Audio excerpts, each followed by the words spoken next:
Katika jina la Yesu Kristo. Inawezekana ndani yako hupendi kuwa na hali ya hasira, ila kuna muda unajikuta unamkosea mtu kwa hasira.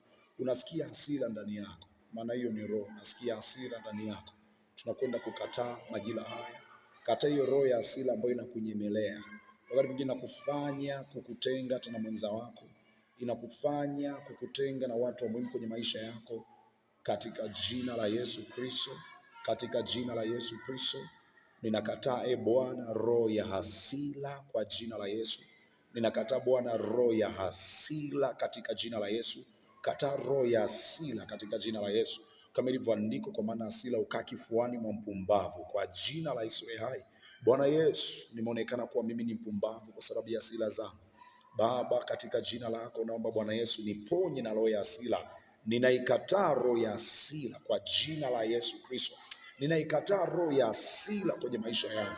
Ninakataa roho ya hasira kwenye maisha yangu. Kataa hiyo roho ya hasira. Kataa hiyo roho ya hasira. Ikataa roho ya hasira kwenye maisha yako. Kwa jina la hai, ninaweka mkono juu yako, roho ya hasira iondoke kwa jina la Yesu. Ujue jinsi ya kujikontrol, ujue jinsi ya kujisimamia. Pokea maarifa hayo, ujue jinsi ya kutoka na kuingia. Mighty name of Jesus.